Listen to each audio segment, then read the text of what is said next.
우리가 사순절 기간을 지금 보내고 있는데요. 이 사순절 기간은 이제 부활주일 전 40일을 사순절이라고 합니다.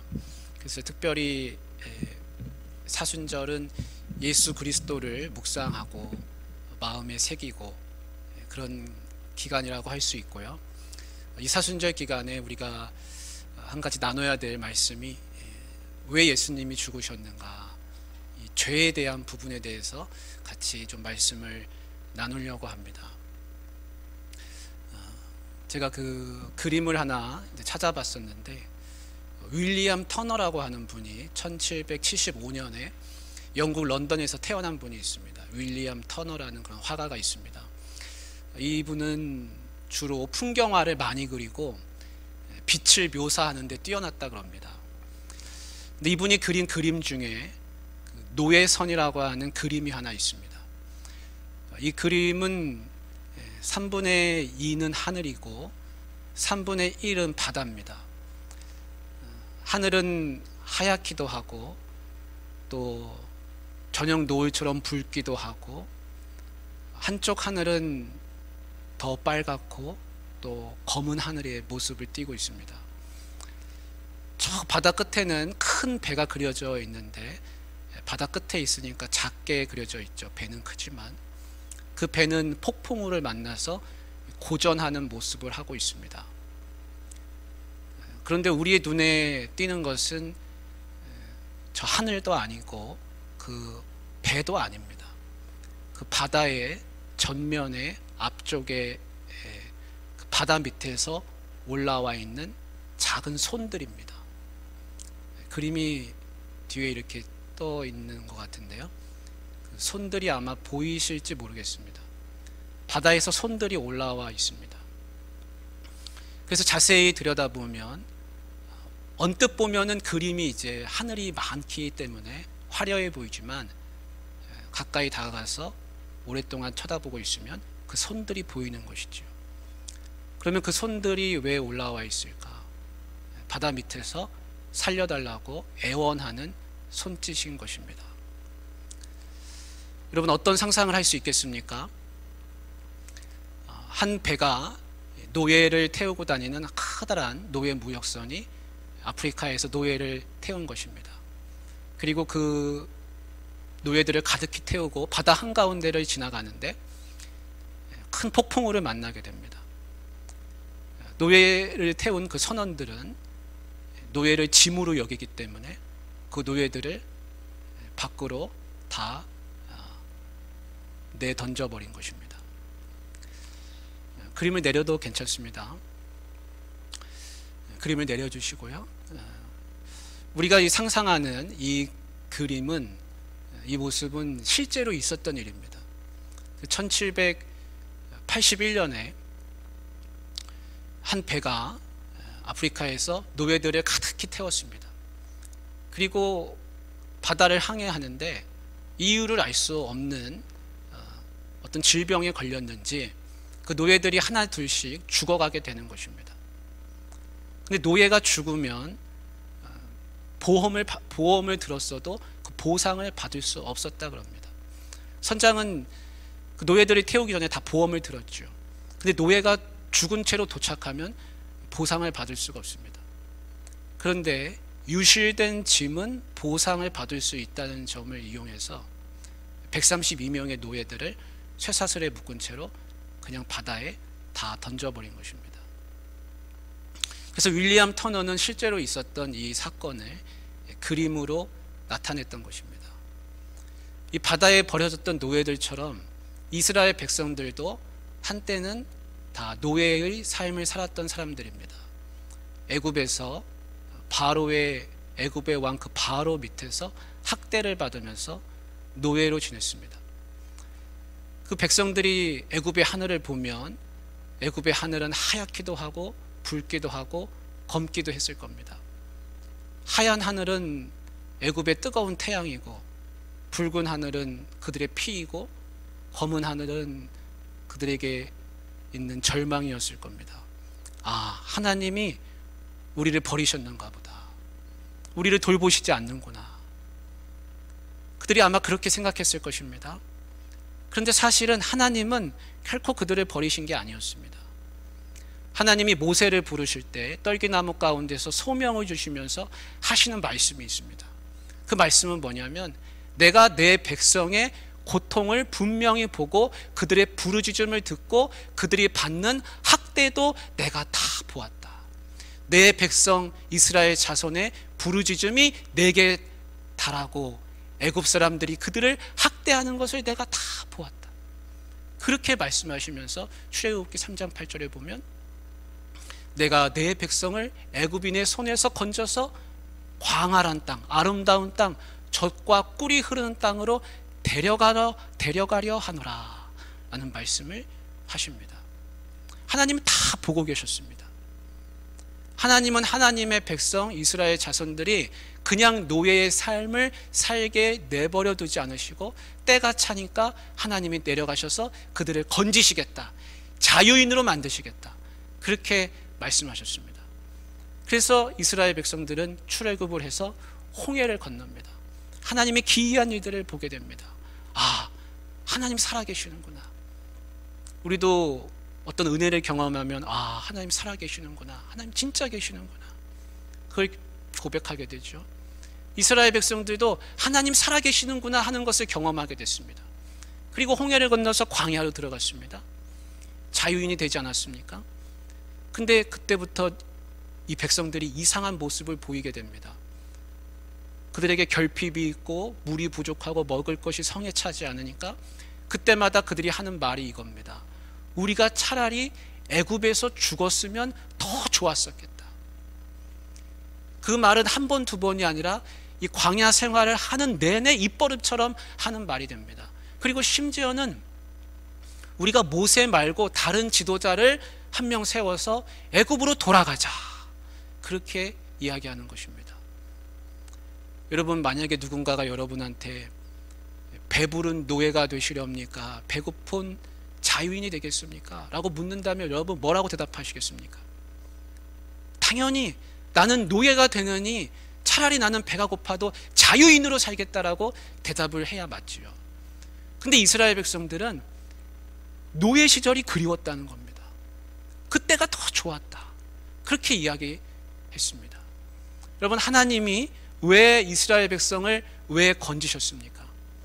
그것은 다른 이유가 아닙니다. 사람은 본래 만들어질 때부터 사람을 섬기는 게 아니라 하나님을 섬기도록 만들어졌기 때문입니다. 근데 이스라엘 백성은 그곳에서 사람을 섬기는, 애굽의 왕 바로를 섬기는 인생을 살게 됐습니다. 그래서 그들을 건져서 하나님을 섬기는 본래의 사람의 모습으로 회복시켜주기 위해서 그들을 다 건져냈습니다. 본래의 아담의 모습, 아담다움, 사람다움, 그것이 자유인으로 살면서 마음껏 하나님을 예배하고 섬기며 사는 삶이기 때문에 그들을 건져냈습니다. 하나님이 원하시는 것은요, 3000년 전이나 지금이나 똑같습니다. 아무도 노예가 되기를 원치 않으십니다. 하나님이 원하시는 게 있으면 우리는 질문을 해봐야 됩니다. 아, 하나님이 거룩하게 살기를 원하신다. 그럼 나는 거룩한가? 하나님이 내게 사랑하기를 원하신다. 나는 사랑이 충만한가? 질문해야 되는데, 하나님이 내가 자유인으로 살기를 원하신다면 우리는 질문해봐야 됩니다. 나는 노예인가 자유인인가? 어떤 분은 무슨 그런 어리석은 질문이 있냐, 나는 아무도 나를 속박하는 사람이 없는데 나는 당연히 자유인이지, 그렇게 생각하실 수 있습니다. 근데 성경이 말하는 것은 무엇이냐면, 누군가 와서 나를 밧줄로 올가매고 꽁꽁 묶어서 데리고 다녀야 내가 노예가 아니라, 밧줄보다 더 강력한 어떤 힘이 있어서 그것이 우리를 구속하고 속박할 수 있다라고 말씀해 주고 있습니다. 그것이 오늘 나오는 로마서 3장 9절입니다. 그러면 어떠하냐? 우리는 나으냐? 결코 아니라 유대인이나 헬라인이나 다 죄 아래 있다고 우리가 이미 선언하였느니라. 죄는 너무나 강해서 애굽의 바로보다도 강력하고 이 땅에 어떤 그 황제보다도 강력한 힘이 있어서 모든 사람을 다 끌어당기고 노예로 삼을 수 있는 그런 힘이 있다는 겁니다. 유대인은 율법이 있고 헬라인은 지혜가 있다고 자부하는 사람들이었습니다. 근데 그것이 죄 아래에서는 아무런 소용이 없습니다. 죄를 이길 수가 없습니다. 죄는 마치 중력과 같은 겁니다. 이 땅에 발붙이고 살면 중력이 우리 몸을 어디에 있든지 다 끌어당깁니다. 마찬가지로 그 중력처럼 죄가 우리를 다 끌어당기는 힘이 있다는 것입니다. 간혹 TV에서 유명한 스타가 이제 탄생하는 걸 봅니다. 근데 그 스타가 탄생한 뒤에 따라붙는 여러 가지 추문들이 있습니다. 그 추문 중에 하나가 뭐냐면 그가 이전에 학교 생활할 때 학교 폭력을 행했다는 겁니다. 그는 아마 기억도 잘 하지 못할 겁니다. 근데 십수년 전에 20년 전에 했던 그 학교 폭력 피해자가 있어서 그것을 고발하는 겁니다. 내가 오래전에 했던 그 죄, 그러나 나는 잊고 살았지만 그 죄가 꼬리표가 돼가지고 나를 계속해서 따라다니는 겁니다. 죄는 얼마나 질긴지 모릅니다. 죄는 내 힘으로 끊으려야 끊어지지 않는 겁니다. 사랑하는 우리 귀한 성도님들, 죄의 실상은 어떠합니까? 우리가 3장 10절부터 18절까지의 말씀을 읽었는데 같이 한번 다시 읽어보겠습니다. 로마서 3장 10절부터 18절입니다. 시작. 기록된 바 의인은 없나니 하나도 없으며 깨닫는 자도 없고 하나님을 찾는 자도 없고 다 치우쳐 함께 무익하게 되고 선을 행하는 자는 없나니 하나도 없도다. 그들의 목구멍은 열린 무덤이요 그 혀로는 속임을 일삼으며 그 입술에는 독사의 독이 있고 그 입에는 저주와 악독이 가득하고 그 발은 피 흘리는데 빠른지라. 파멸과 고생이 그 길에 있어 평강의 길을 알지 못하였고 그들의 눈앞에 하나님을 두려워함이 없느니라 함과 같으니라. 여러분, 이것이 죄의 비참함이고 죄의 실상입니다. 죄의 본질이 무엇인지 여기에 보면 잘 나타나 있습니다. 죄의 처음과 끝, 죄의 알파와 오메가가 여기 있습니다. 죄의 본질은 뭐냐? 그 3장 11절에 있는 말씀과 18절에 있는 말씀인데 하나님을 찾는 자도 없고 깨닫는 자가 없고 18절 말씀에 보면 하나님을 두려워함도 없다는 겁니다. 죄라는 것은 무엇이냐면 하나님이 그 마음속에 없다는 겁니다. 그 중간에 나오는 여러 가지 죄의 실상의 모습은 하나님이 없는 그 사람의 모습이 어떠한지를 나타냅니다. 하나님을 두려워하지 않는 사람은 그렇게 살아간다는 것입니다. 사람들은 법에 저촉되지 않으면 죄가 아니라고 생각합니다. 또 어떤 사람들은 양심에 거리낌이 없으면 죄가 아니라고 생각합니다. 그래서 나는 하늘을 우러러 부끄러움이 없다, 나는 죄가 없다, 그렇게 이야기합니다. 그런데 성경에서 말씀하고 있는 죄는 뭐냐면 사람이 만든 법도 아니고 네 속에 있는 양심도 아니라 하나님이 기준이시다라는 겁니다. 그 속에 하나님이 없이 살려고 하는 그 마음이 있으면 그것이 죄다라는 겁니다. 여러분, 시대가 바뀌면 법도 바뀌고 문화도 바뀌고 양심도 바뀝니다. 오래전에는 남자가 여자 옷만 입어도 부끄러워했는데 지금은 남자가 여자가 되면 격려해주고 박수도 쳐줍니다. 시대가 바뀌는 것입니다. 문화가 바뀌는 겁니다. 양심도 바뀌는 겁니다. 각각의 시대를 통틀어서 그것을 관통하는 유일한 죄가 있다면 그것은 무엇이냐면 사람 마음속에 하나님을 두지 않으려고 하는 것입니다. 그것이 사람에게 있는 가장 큰 죄라는 것입니다. 우리가 탕자의 이야기를 어느 정도 알고 있습니다. 둘째 아들이 아버지의 분깃을 받아가지고 그것을 가지고 저 먼 타국에 아버지의 눈이 보이지 않는 곳, 영향이 미치지 않는 먼 타지로 가서 타국으로 가서 잘 살아보려고 했지만 허랑방탕하게 살다가 모든 것을 다 날리고 거지가 되어서 배가 고파서 나중에 아버지 곁으로 다시 돌아온다는 내용입니다. 그 아들이 둘째 아들이 돌아오는데 아버지를 제외합니다. 근데 그 아버지를 어디서 만났는가? 아직도 집이 먼데 아버지를 만납니다. 집에서 아버지를 만난 게 아니라 아버지가 나와서 기다리고 있더라는 겁니다. 아버지는 왜 나와서 기다리고 있습니까? 아들이 살아 돌아오기만을 간절히 염원했고 기도했기 때문에 그렇습니다. 아버지, 나는 아들도 아닙니다. 나는 아버지라 종이라고 불리면 좋겠습니다. 그렇게 엎드려가지고 눈물을 툭툭 흘리는 그 아들에게 아버지는 안아주고 그 아들을 감싸주고 신발도 신겨주고 옷도 입혀주고 반지도 껴줍니다. 그리고 사람들에게 잔치를 열어라, 송아지를 잡아라, 제일 좋은 놈으로 잡아라, 그렇게 합니다. 그러자 둘째 아들이 밭에서 돌아와서는 그 모습을 보고 아버지에게 화를 냅니다. 아버지의 재산을 가지고 나가서 창녀와 함께 삼켜버린 저 녀석을 위해서 송아지를 잡았습니까? 나한테는 염소 새끼 한 마리라도 잡아준 적이 있습니까? 그때 아버지가 하는 말이 그겁니다. 이 네 동생은 죽었다가 살아났으며 내가 잃었다가 다시 얻었노라. 아버지한테는 아들이 집을 나가면 그것이 가장 마음 아픈 것이고 돌아오면 가장 기쁜 것입니다. 아버지의 사랑이 그렇습니다. 하나님의 마음은 우리가 하나님 없이 살려고 하면, 하나님을 떠나 살려고 하면 그것이 가장 마음 아픈 것이 하나님의 마음입니다. 아들의 허랑방탕함, 그 아버지의 재산을 다 축낸 거 잘못한 것이죠. 그런데 아버지한테는 뭐가 가장 기쁘냐면 그 아들이 돌아온 게 가장 기쁜 겁니다. 허랑방탕하게 살고 재산을 축낸 건 잘못했지만 그건 엄밀하게 말하면 죄의 결과라고 할 수 있습니다. 그럼 진짜 죄는 뭐냐? 진짜 죄는 난 아버지 없이 잘 살 수 있다, 난 아버지 없는 곳에서 살겠다, 아버지를 떠나간 게 그 둘째 아들의 가장 본질적인 죄라는 것입니다. 그래서 아버지가 없으면 잘 살았습니까? 그렇지 않습니다. 아버지 없는 곳에서 살면 오히려 세상에 속박당하고 죄의 노예가 돼서 살았습니다. 그래서 모든 것을 결국엔 다 잃어버린 것입니다.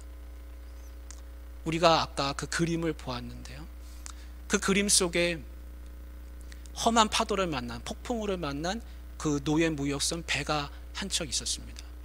여러분 지금부터 한번 상상해 보시기를 바랍니다. 그 노예 무역선으로 들어가는 겁니다. 그 노예 무역선에는 누가 있냐면 그 노예 무역선을 맡은 선장이 한 명 있습니다. 그 선장의 이야기를 잠깐 해드리겠습니다. 그는 11살 때 처음 노예 무역선을 탔습니다. 그리고 그 노예 무역선에서 살다시피 하고 거기서 자랐습니다. 그리고 거기서 성공하기 위해서 노예들을 가축처럼 부리고 짐승처럼 부렸습니다. 그는 결국 성공했습니다. 그래서 노예 무역선의 선장까지 됐습니다. 그리고 자신만만해져가는 큰 배를 몰고서 바다를 항해했습니다. 허랑방탕하게도 살았습니다. 그렇게 살다가 어느 날 바다 한가운데에서 큰 폭풍우를 만나게 됩니다. 그런데 자신이 선장임에도 불구하고 아무것도 할 수 있는 게 없었습니다. 배가 자초될 위기에 놓였습니다. 생사의 기로에 놓이고 죽을 위험에 닥치게 됐습니다. 그가 할 수 있는 것은 엎드려서 간절하게 살려달라고 울부짖고 기도하는 것밖에 없었습니다. 그 사건이 있은 뒤로 그는 노예들을 다른 눈으로 보게 됩니다. 그리고 6년이 지나서 그는 하나님 앞으로 돌아옵니다. 그리고 영국 성공의 신부가 됩니다. 늦깎이 나이에 신학교에 들어가서 공부를 하고 목회자가 됐습니다. 그는 이제 목회를 하면서 자신의 노예 무역을 했던 그 시절, 노예를 가축처럼 부렸던 그 시절, 자신이 바로 죄의 노예였다는 것을 깨닫습니다. 그래서 이제는 죄의 노예가 아니라 하나님의 종으로 살게 해달라고 몸부림치면서 살게 해달라고 그렇게 간구하게 됩니다. 여러분 잘 아시는 노래가 하나 있습니다. 그게 뭐냐면 찬송가 305장이죠. 나 같은 죄인 살리신 그 은혜 놀라워 잃었던 생명 찾았고 광명을 얻었네. 여러분이 잘 아시는 찬송가죠. 이 찬송가의 원곡이 어메이징 그레이스인데 그 어메이징 그레이스의 작사가가 바로 이 노예선의 선장인 존 뉴턴이라는 사람입니다. 존 뉴턴은 죄의 노예였다가 하나님의 종이 됐습니다. 하나님은 그 어떤 사람도 죄의 노예로 살기를 원치 않으십니다. 다 변해서 하나님의 사람이 되기를 원하십니다. 그래서 하나님은 오래전부터 율법이라는 걸 주셨습니다. 이 율법은 뭐냐면 하라 하지 말라로 되어 있습니다. 그래서 이거는 해도 되고 이거는 하면 절대 안 된다. 마치 부모님이 자녀들에게 너 이거는 해도 돼, 이건 너 절대 하면 안 돼, 일러주는 것과 똑같이 하나님도 사람에게 율법이라는 걸 주셔서 그렇게 가르쳐 주셨습니다. 그래서 율법은 사람이 죄가 무엇인지를 깨닫게 해줍니다. 아, 내가 해야 할 것을 하지 않고 하지 말아야 할 것을 했을 때 하나님이 기뻐하시지 않는구나, 그것을 알려줍니다. 그게 율법의 유익함인데, 이 율법에는 결정적인 단점이 하나 있습니다. 그게 뭐냐면 이 율법 앞에 서면은 그 어떤 사람도 입을 열 수가 없다는 겁니다. 너 살인했어? 응, 너는 이제 끝이야. 너 간음했어? 너 간음했구나. 넌 이제 끝이야. 너 도둑질도 했어? 넌 끝이야. 율법에는 용서가 없습니다. 그 어떤 사람도 율법 앞에 서면 고개를 들 수 없고 심판 아래에 놓이게 됩니다. 그러면 율법을 더 촘촘하게 만들고 더 많이 만들고 더 강력하게 만들면 사람이 그 율법으로 의롭게 다시 태어날 수 있을까요? 성경의 결론은 그렇게 할 수 없다는 겁니다. 그러면 어떻게 해야 사람이 다시금 태어날 수 있는가? 의로워질 수 있는가? 그 방법은 딱 하나밖에 없는데, 그에게 죄의 사슬을 끊어주고 묶여있는 그 밧줄을 풀어주고 죄의 딱지를 떼주고 당신은 이제 노예가 아니라 자유인입니다 라고 선포해 주는 겁니다. 그러면 그 값은 누가 치릅니까? 바로 예수 그리스도께서 그 값을 다 치르셨다는 겁니다. 그래서 성경은 말씀하기를 값없이 의롭다 하심을 얻은 자 되었다. 예수 그리스도의 속량으로 말미암아 은혜로 값없이 의롭다 하심을 얻은 자 되었느니라 라고 선포하고 있습니다. 우리가 다 그 은혜를 입었습니다. 그 은혜는 차별이 없습니다. 어떤 죄를 졌든지 무거운 죄를 졌든지 나는 깨끗하게 살았든지 차별이 없습니다. 아까 존 뉴턴 목사님의 이야기를 해드렸는데, 그 존 뉴턴 목사님은 그 이후로 어떻게 됐을까요? 존 뉴턴 목사님이 목회할 때 여러분들처럼 예배당에 앉아있는 한 성도가 있었습니다. 그 존 뉴턴 목사님의 성도입니다. 그 사람의 이름이 윌리엄 윌버포스라는 사람입니다. 존 뉴턴 목사님이 윌버포스를 붙들고서 그랬습니다. 당신이 정말 신실한 그리스도인 정치인이라면 제발 사회개혁 운동에 앞장서 주십시오. 특별히 노예제도 폐지를 위해서 노력해 주십시오. 나와 같이 그 일을 합시다. 그래서 손을 붙잡고 존 뉴턴 목사님과 윌버포스가 그 일을 같이 투신했습니다. 헌신했습니다. 윌버포스는 평생을 노예제도 폐지 운동을 앞장서는 정치인으로 법률가로 살았습니다. 어떤 사람도, 모든 사람도 하나님의 형상으로 다 지음받았고 그 어떤 인간도 다른 인간을 무슨 이유로든지 속박할 수 없다는 확고한 신앙으로 그 법을 만들고 평생을 그것을 위해 살았는데, 그래서 1807년에 영국에서 노예 매매와 노예 무역이 금지가 됐습니다. 그리고 1833년에 대영 제국에서 노예제도가 완전하게 폐지됩니다. 1807년은 존 뉴턴 목사님이 돌아가신 해고 1833년은 그 윌리엄 윌버포스가 세상을 떠난 해입니다. 그들은 죽을 때까지 그 운동에 헌신해서 결국에는 노예제도를 폐지시켰습니다. 그리고 대영 제국에서 노예제도가 폐지된 1833년 그 뒤로 32년 후에 1865년에 미국에서 노예제도가 폐지됩니다. 미국의 노예제도 폐지의 그 뒷면에는 뭐가 있냐면 대영 제국의 노예제도 폐지가 있고 그 뒷면에는 윌리엄 윌버포스가 있고 그 뒤에는 존 뉴턴 목사님이 있고 존 뉴턴 목사님의 뒤에는 죄인을 용서하시는 하나님의 은혜가 있었습니다. 지금 노예제도는 세상에 없습니다. 그러나 노예는 아직도 있습니다. 죄의 사슬에 묶인 노예, 마약과 중독과 알코올에 묶여있는 노예들, 예수 그리스도가 나를 위해 죽으셨으면서 그걸 믿지 못하고 알지 못하고 세상 권세에 붙들려서 아버지 앞으로 돌아오지 않는 숱한 노예들이 있습니다. 우리는 그들에게 가서 당신은 노예가 아니라 자유인입니다. 당신의 죄는 다 용서받을 수 있습니다. 우리는 그것을 선포해야 할 줄로 믿습니다. 사랑하는 우리 귀한 성도님들, 이 죄의 비참함에서 우리를 풀어주시고 하나님의 은혜로 값없이 의롭다 하심을 받는 사람이 되게 하신 것, 그것에 감사하며 그 기쁨으로 살아가시기를 주님의 이름으로 축복합니다. 사랑의 하나님 아버지, 예수 그리스도께서 우리를 위해 십자가를 지심으로 우리의 모든 죄가 사해